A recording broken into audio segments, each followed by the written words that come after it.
Welcome to Stuff You Need to Know with Barnstable Watch. This is Heather Hunt. Hey everybody. Today we're going to talk about a proposal coming from our town hall planning department to change the form of zoning here in town. It's called form-based zoning. It's a substantial kind of earth-moving shift in the approach to zoning. That's one thing. Second thing is, if you gather people together and ask any group, what is it? Guarantee you virtually no one knows or has heard of it. So recently, when we made a presentation about some planning and zoning issues, we included a segment on form-based zoning, and we had really terrific feedback. People were grateful to just get at least a good effort at explaining what that is in simple terms. What we're going to do is play that audio for you from that presentation. A quick disclaimer. We have some current views. On short-term rentals, we oppose the investor model, which differs from traditional Cape family rentals. On accessory dwelling units, or ADUs, we support the traditional model. And on form-based zoning, we're still learning. First, your home. Did you buy a home in a single-family residential neighborhood? Expect planning department staff's express bias against single-family zoning to permeate the 2021 plan. A quick warning, don't be surprised if you speak out in support of single-family zoning and preserving it to be labeled, as I have, an elitist or a racist. In their words, the town planning director characterized single-family residential zoning as a burden on this community. The ADU proposal, a baby step to pushing back on the legacy of single-family zoning. That view lined up with the views offered by a commercial interest group spokesperson at the very same meeting, who also talked about getting rid of single-family zoning. Next, your village. In the 2010 Local Comprehensive Plan, villages mattered. It started with a vision statement expressing the shared intentions of residents for the future of their town, developed through village vision work and a resident survey. There were village plans, 7 of them. That's consistent with the planning department's job description in our town code, which is to preserve the character of the 7 villages and improve the quality of life for town residents. The first goal of the 2010 Local Comprehensive Plan was to sustain diverse villages and livable neighborhoods for year-round residents while providing housing opportunities for all. In 2021, the planning department says it will abandon village plans. It was announced, we're going in a different direction. You'll get committees, forums, common opportunities. That announcement came before the 2021 planning process even started. It came before any community conversations about it. It came before any town council discussion. And it came before a consultant was selected to guide the process. It came before anything at all. Because in 2021, the planning department has a plan for you, and your village plan would disrupt it. Now let's review some recent zoning proposals. Where the results weren't as permissive as some wanted, count on the planning department using the 2021 plan as a tool to revisit them, to back the truck up and load it up. First, the short-term rental zoning change proposal. In 2019, the Town Council Zoning Subcommittee recommended an anything-goes approach. It would have permitted non-resident real estate investors to use all of our housing stock here in Barnstable as commercial Airbnbs. Those are not your Cape family rental traditions. It was an investor welcome mat with no limits and one-night stays. That duration is even what Airbnb, the corporation, categorizes as a high-risk rental. The approach was contrary to mainstream rules in tourist communities across this country and in those communities with housing challenges. In 2020, the Town Council pulled that proposal. Expect it or a way around it to come back. In 2021, the Massachusetts Supreme Judicial Court ruled that short-term rentals are incompatible with single-family residential zoning. The zoning subcommittee's proposal tracked the realtor lobby's proposal as well. The realtor lobby adopted that policy and then paid for a survey to identify, quote, politically popular messaging to sell its policy to our decision makers. In their words, we have a large housing stock. It's just not being used to house our residents. That was the Barnstable Planning Department staff in an Airbnb conversation with the Housing Committee in 2019. So the town hasn't actually acted like we even have a housing crisis. In 2019 and 2020, the Town Council Zoning Subcommittee, the Planning Board, expressed no concern about housing availability, housing cost, or the impact on locals who need year-round housing due to the proliferating investor model short-term rental businesses. The town has the independent research and analysis on that. It comes from places like the George Washington Law Center, McGill, Forbes, Harvard Business Review. The town has that and ignored it. We continue to proceed under an Airbnb, anything goes approach. Here's the thing.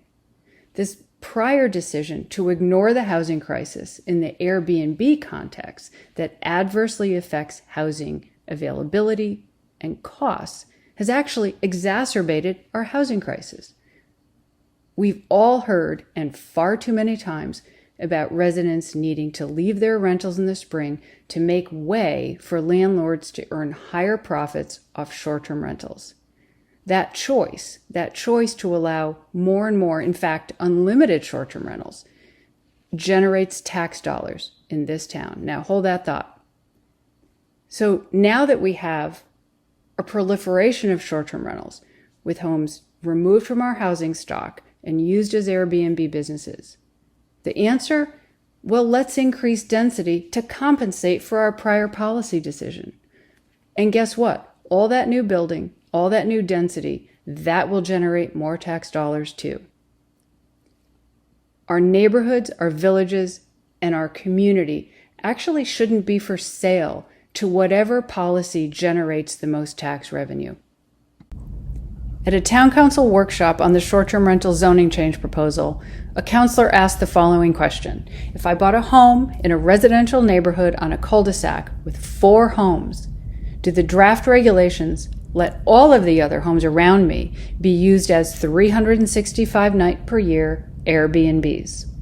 The answer, yes.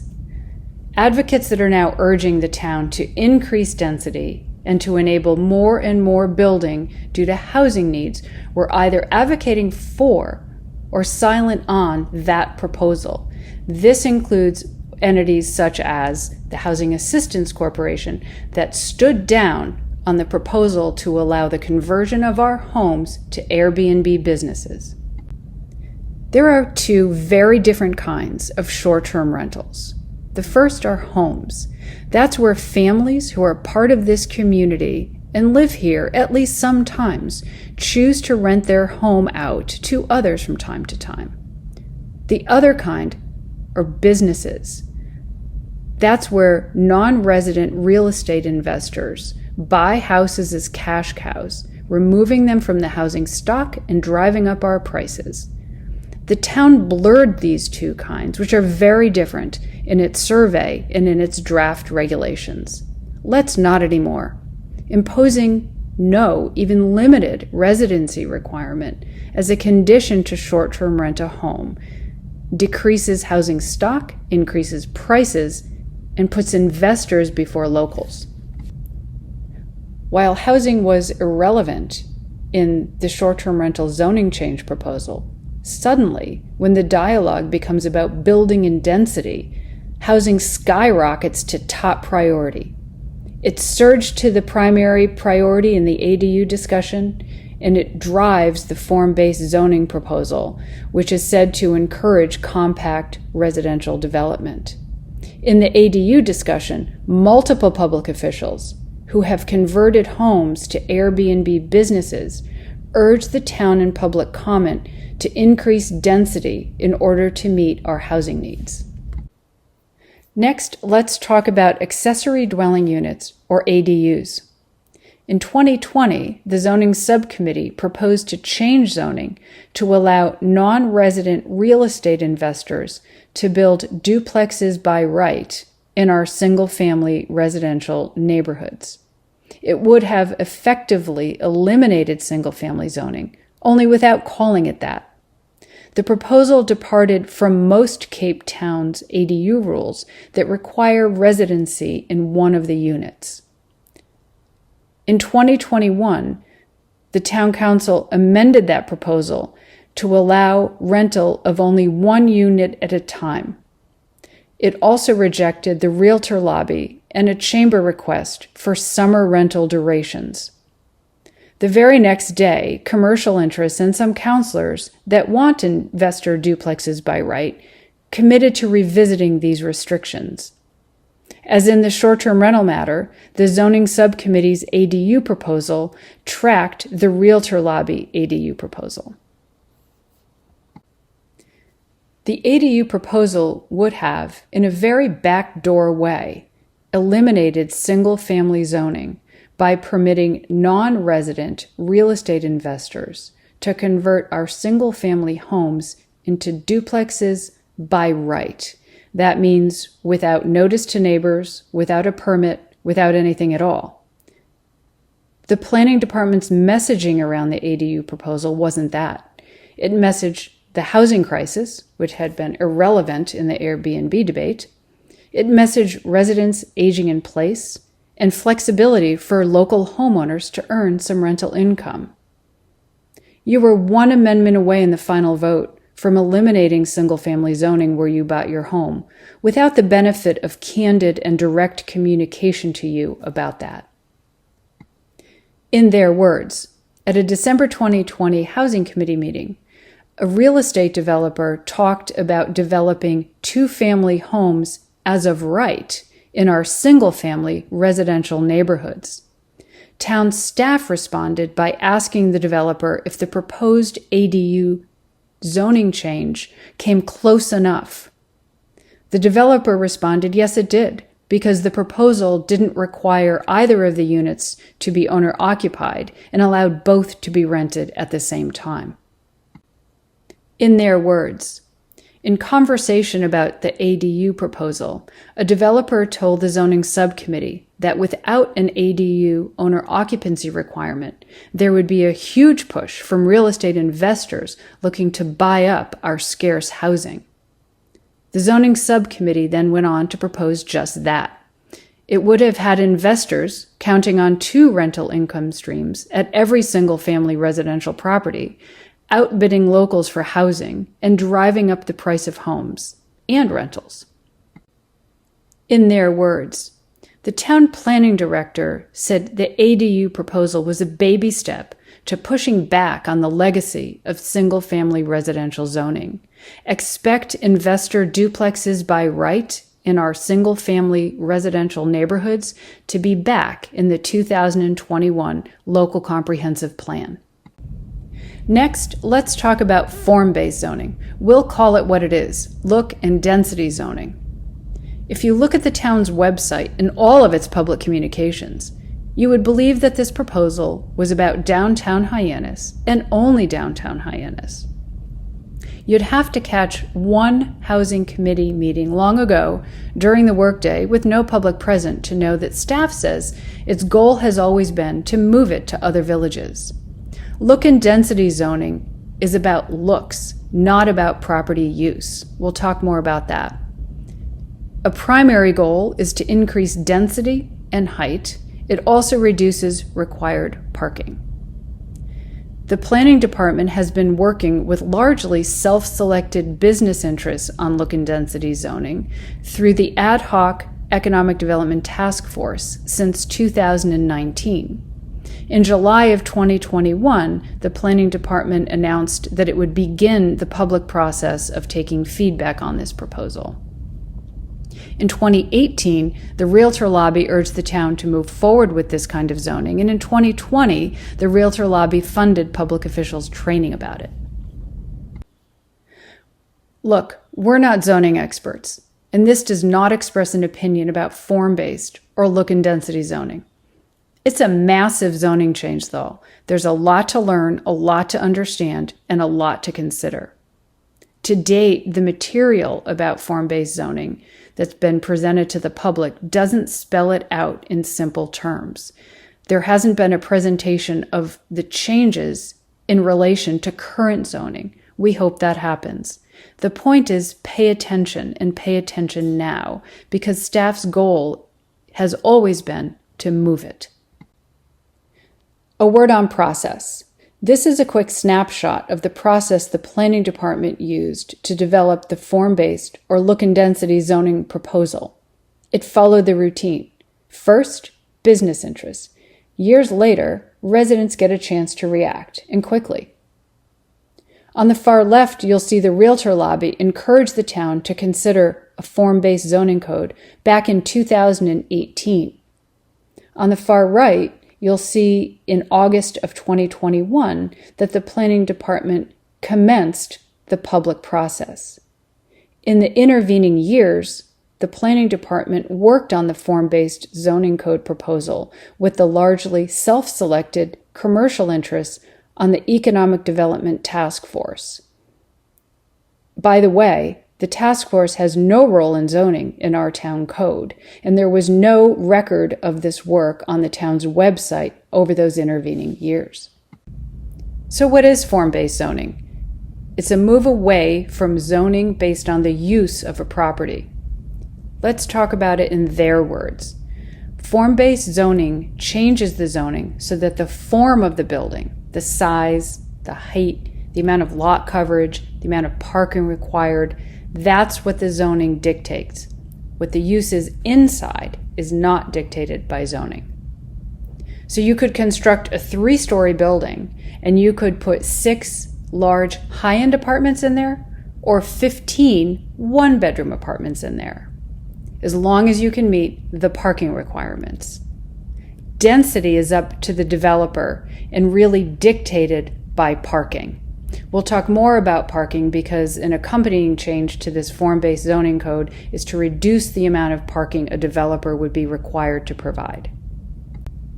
So in form-based zoning, what the zoning code cares about is how a building looks from the outside and increasing density. These are a couple of images from a presentation by the town's consultant given in August of 21. On the left, you'll see standards for all districts in connection with building standards. It governs things like frontage types, facades, front doors, number of stories, or height. On the right, you see an image about building massing that sets out setbacks, lot lines, minimal curb cuts, and so forth. It's all about density. Here are 2 more slides from the town consultant's presentation. On the left, you'll see what's called a use table. Remember, form-based zoning moves away from caring about how property owners actually use their buildings. What's notable here under commercial services and retail sales is that it's use by exception.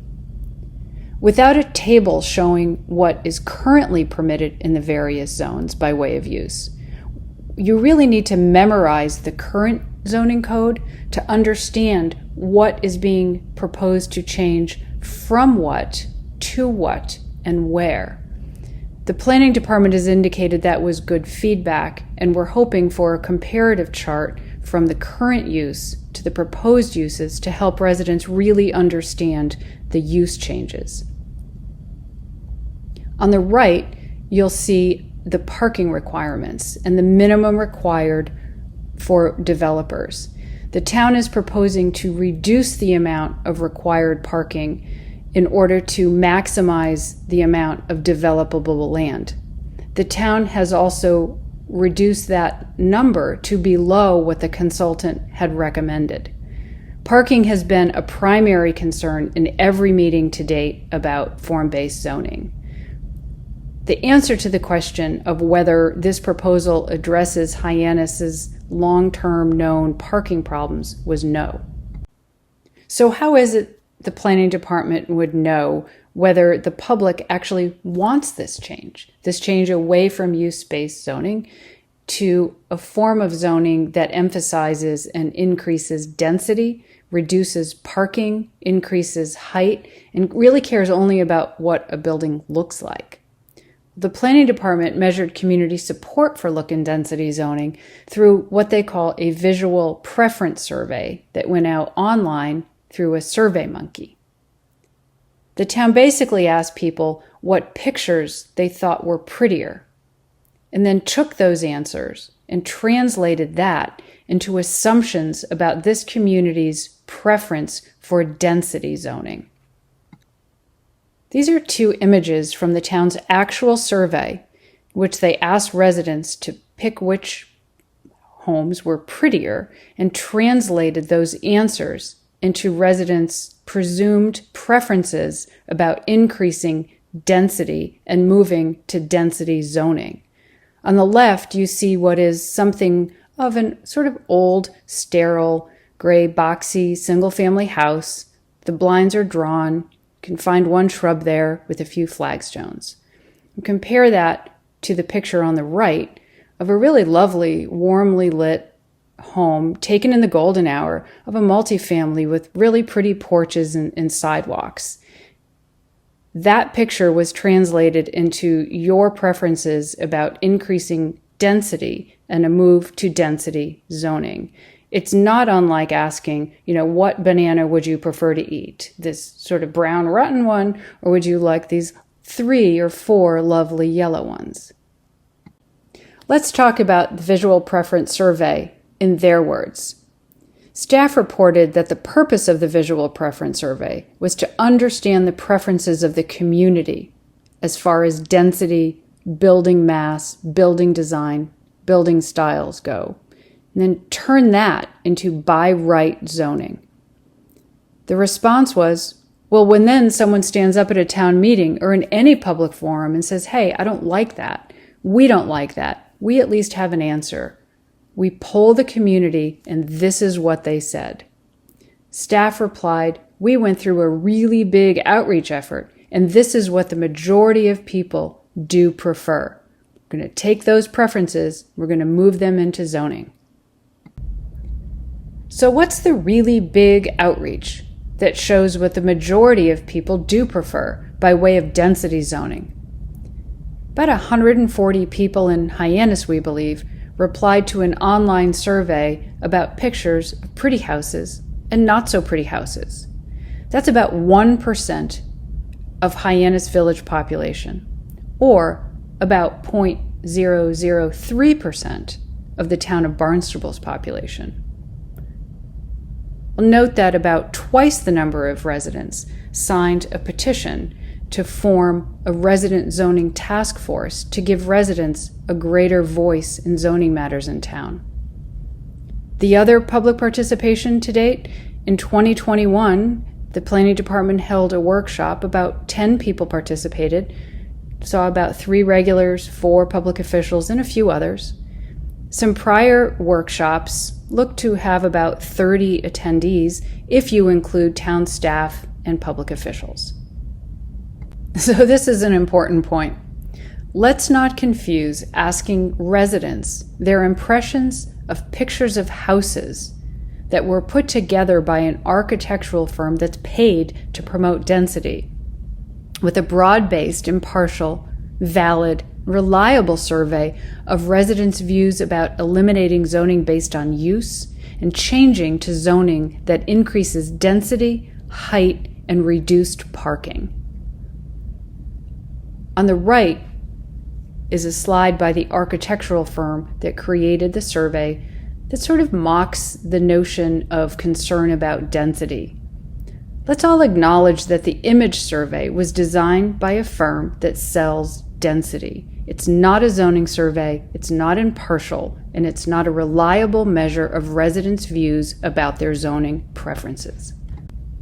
So where is the planning department proposing look and density zoning? The planning department's public communications about form-based zoning are exclusively about downtown Hyannis. In fact, if you go to the town's website to find information about form-based zoning, you have to open the tab about Hyannis zoning changes. But wait, In their words, back in 2019, the Planning Department staff told the Housing Committee, "Our goal has always been to be able to replicate this in other areas." That would be our goal. We'd say, okay, absolutely. Now let's replicate this in the village center of Marston's Mills, in the village center of Osterville and Barnstable. We'll move it. This intent and goal to move form-based zoning to other villages is nowhere in the town's current public communication about form-based zoning. One would have to go back to watch an August 2019 Housing Committee meeting that meets, by the way, during the workday to learn the staff's goal to move this form-based zoning to other villages. The Cape Cod Commission has decided that 3 villages here in Barnstable have so much in common that they should have similar zoning changes.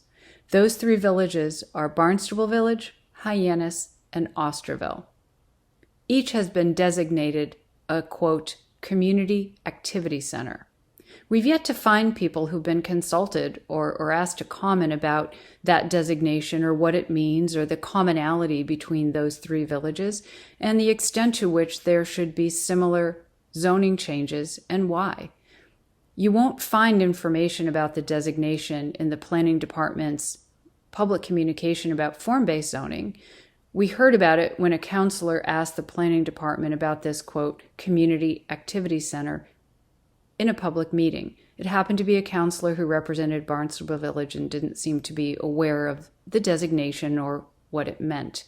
So what does it mean to be designated a, quote, community activity center by the Cape Cod Commission? It means that the Cape Cod Commission wants the town to consider changing zoning in those 3 villages to allow higher density, to allow multifamily housing and inclusionary zoning bylaws. Remember back now when housing was entirely irrelevant in the debate over the commercial use of homes as Airbnb businesses. Well, as soon as that debate ended, everything became all about housing. The Planning Department portrays density zoning as all about housing too. For instance, it says it's designed to meet a range of housing needs by encouraging a concentrated mix of residential and commercial uses and compact residential development. Here's the twist. This density zoning brings density, but doesn't require the homes enabled by that density to actually be used as homes for locals. Last year at a stakeholder meeting, a local resident stood up and asked the town's consultant on form-based zoning, hey, what about these Airbnbs in this plan that's supposed to be about increasing housing to meet our housing needs? The consultant said, sure, the town can go ahead and restrict Airbnb use of homes in the form-based zoning context.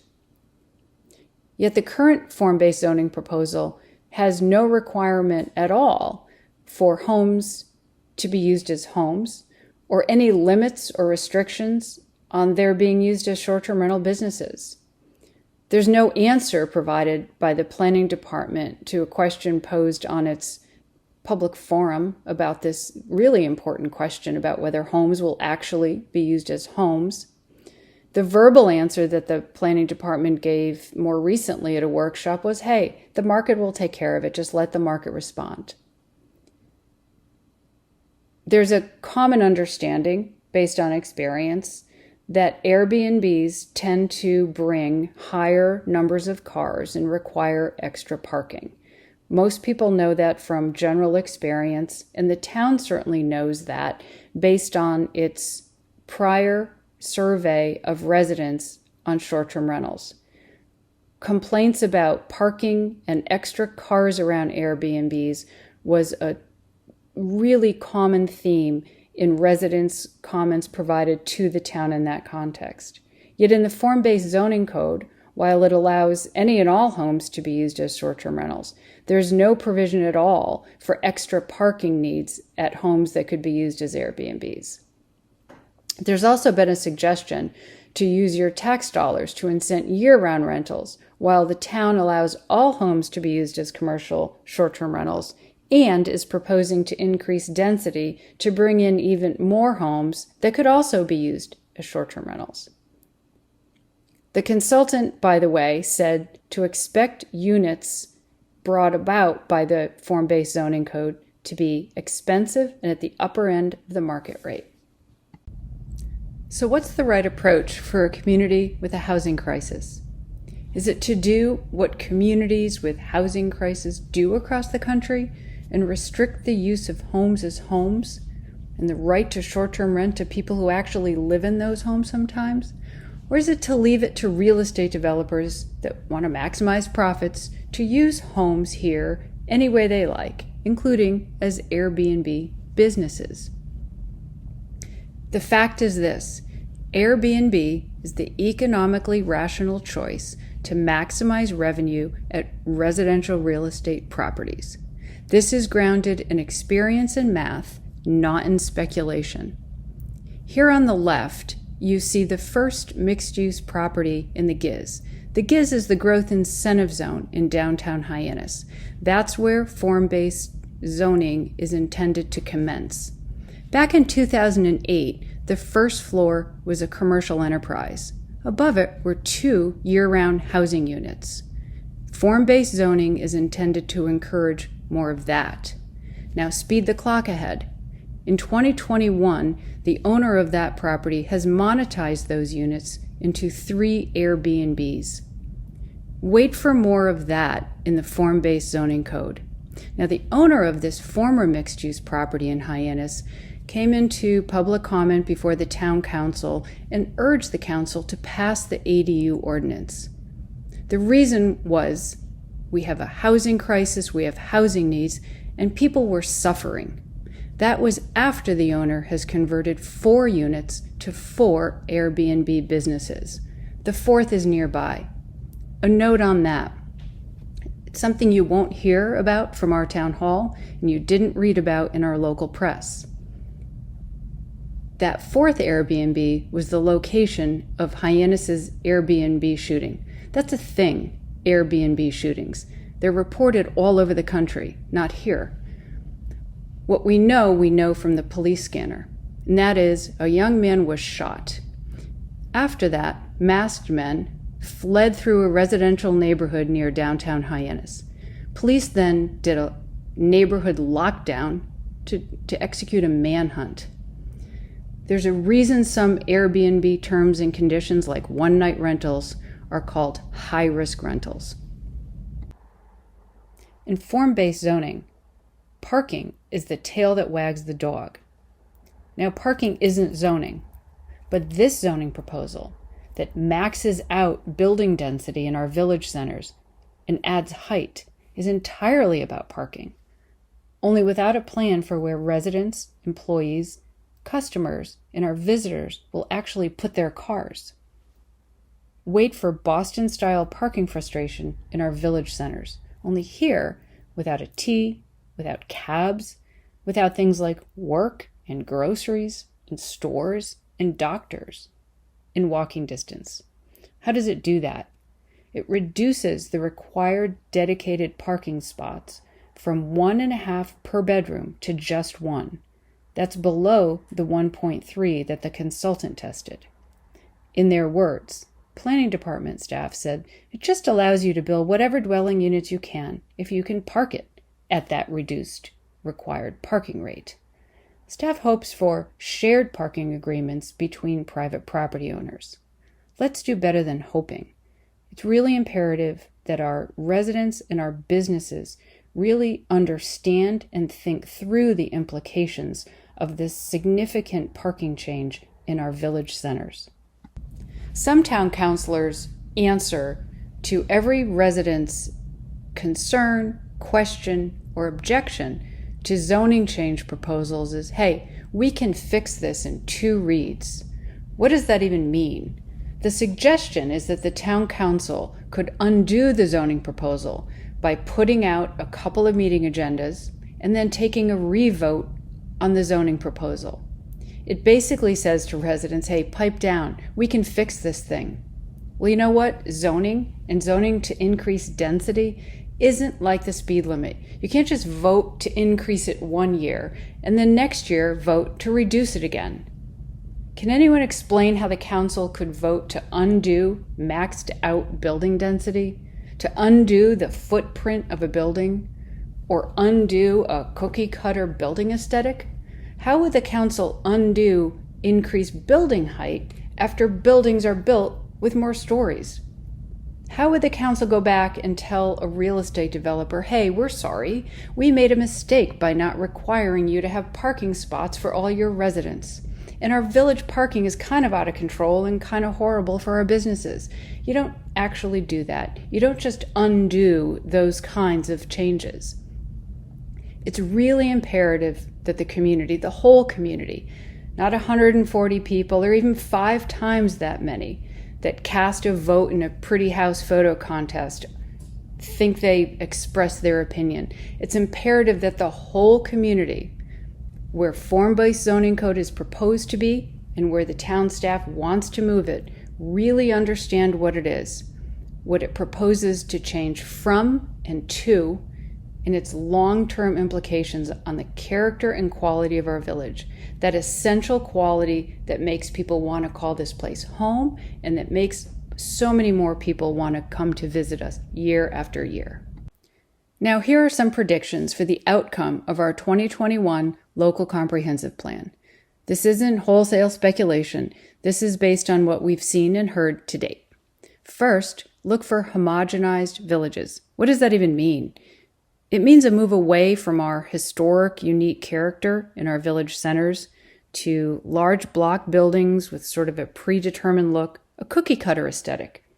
Every other town, USA, all in the name of easing development and maximizing density.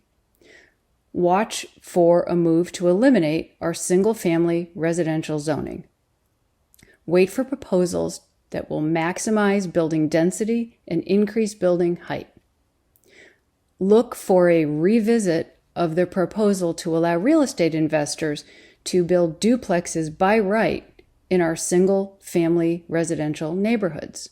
Wait for that to come with a proposal to reduce rental periods below what our locals need, which is year-round housing. Wait for form-based zoning to appear in other villages, also in the name of, again, increasing density and easing development. Watch for top-of-shop housing proposals and mixed-use development proposals. That will come without a requirement to use homes as homes for residents. Look for reduced parking requirements placed on developers in our village centers in the name of paving the way to development and density. Wait for the affordable ADU program's demise. Wait to hear the word affordable housing substituted with words like attainable housing or workforce housing. That would be consistent with developers' expressed desire to put a moratorium on inclusionary housing obligations. Wait to hear talk about your tax dollars to be used to incent landlords to rent on a year-round basis. That would offset what the town permits now, which is this anything-goes use of homes as Airbnb businesses. Also, wait to hear more about the use of your tax dollars to fund development of town property. Let's talk about our housing crisis. It's real, and local residents need help. There's a lot of work to do, serious work, in Barnstable to relieve the housing crisis and to help local residents. But we can't invoke the housing crisis as priority only for those zoning changes that are about maxing out density and increasing height and easing development or turning density over to developers. All of that, of course, increases the tax base, so wait for it. We also can't assume that increased density will actually serve our local residents' needs. Even in this village center density zoning change proposal that is portrayed as being all about housing, the current planning department proposals, even in there, would let investors use new homes enabled by that density as Airbnb businesses. And we all know that housing and local residents' needs for housing was irrelevant when the town chose to look away from non-resident investors converting an unlimited amount of our current housing stock into Airbnb businesses, because that, of course, generates tax revenue too. In Barnstable, housing has mattered, but only sometimes. We can do better, and we can do better without wiping out single-family zoning or turning density decisions over to real estate developers. So the question is, does this 2021 planning process matter to you? And does it matter to you enough for you to show up and have a voice? The fact is, we don't actually have a government by the people. We have a government by the people who show up. So the question is, do you care about what your neighborhood looks like, your village center looks like, and your town looks like, and the house next door to you looks like a decade from now? Do you want all the villages to be effectively homogenized? Do you want to max out density both in your village center and in perimeters around your village center? Because that's coming too. Do you care about parking and accessibility and sort of ease of life in our village centers? Do you want to preserve single-family residential neighborhoods, or do you want real estate investors to be able to create duplexes by right everywhere?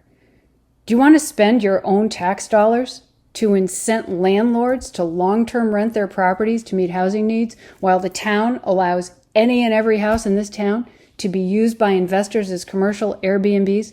These are the kind of questions that hopefully will drive you to say, this planning process that's upcoming matters to me. It matters to my home, my family, this village, our community. Let's talk for a minute about the Barnstable Planning Department's processes. Processes matter. They influence outcomes and often also determine outcomes. Here's the thing, transparency is for those who carry out public duties and exercise public power. Privacy is for everyone else. The reason transparency matters so much is because it brings trust. Let's talk for just a minute or two about the planning department processes and transparency. Barnstable Watch started really following how the Barnstable Planning Department does its work on planning and zoning in the short-term rental matter. And we learned some things. One is how the planning department works on zoning proposals. Commercial interests are often brought in early and given time to influence proposals well before a public process even starts. That often happens out of public view. Proposals are often not developed through those boards and committees that are assigned to the subject by our town code. That makes it really hard for residents who want to follow zoning to know where to look, when to find it, what's going on where. Public communications often lack candor and critical specifics. Example, the town staff goal is to duplicate form-based zoning in other villages. Well, you know what? Tell the people that. What we get 3 minutes down the road for one-way comment after proposals are fairly well-baked. This is a pattern. It's a matter of record. The pattern is a matter of record. This is not an opinion. Another thing we've learned, there's been a decline in our local news coverage of our town hall. That decline hinders public awareness of how the town does town business.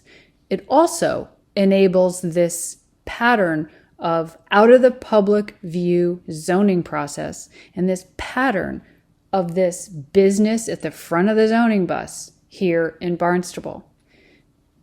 Our local media has reduced staff. This is a national problem, and it means even less transparency into local government. So what else we've learned? We've learned we need to watch every meeting. We've learned to be grateful for Channel 18 for enabling that. We've learned we need to insist on meeting minutes of the public bodies doing public business. We have had to ask for those minutes too many times. We need to look in the nooks and crannies, and we need to look in unexpected places for where the town is doing our business. We need to ask questions, and we need to follow up on those questions when the answers are non-responsive. We need to follow up on those answers when they are run-on, buzzword-laden answers. Watch Channel 18, Planning and Zoning, for yourself and determine for yourself whether that characterization of too many zoning answers is fair. Now let's put a finer point on the point. On the left, you see where the town code says the town will do housing and zoning work. We have a housing committee. Its job is to do housing work. In the housing crisis, it was largely dormant in 20 and in the first half of 2021. In a minute, we'll see why. The planning board, which is to recommend zoning proposals, in recent years receives zoning proposals developed by others and votes them out, often in just one meeting, and often with an explicit statement, hey, let's send this proposal back to the elected officials. So where has the planning department been doing housing and zoning work instead? One place is through something called the Economic Development Task Force. That was a largely self-selected commercial interest group.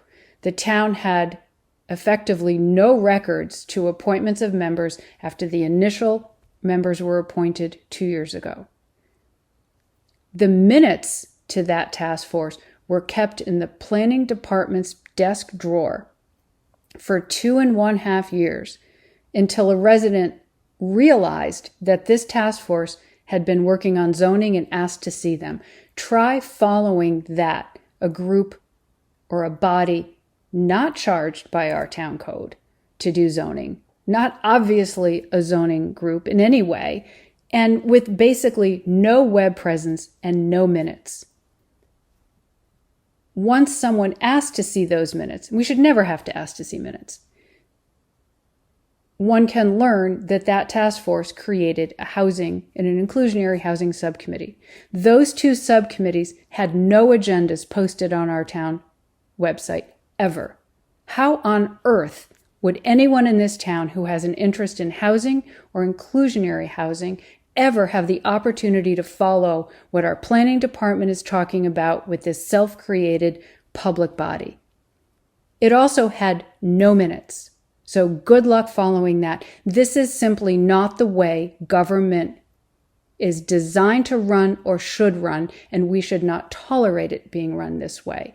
We are grateful that the town has eliminated that task force. Now what we should do is wait for the housing committee to get active once again. It is important to note here that the way this public body has been run is no reflection on the volunteer members who signed up to donate their time. We are grateful to them. This is about how Town Hall administers our business in a way that is non-transparent to the public. We thank those Barnstable Watch members who spend their free time, evenings, weekends, researching, watching town meetings on Channel 18, reading minutes, thinking about and researching planning and zoning in other communities, and sharing that information with us. We love how much you love your home, your neighborhood, your village, and this whole community. Thank you.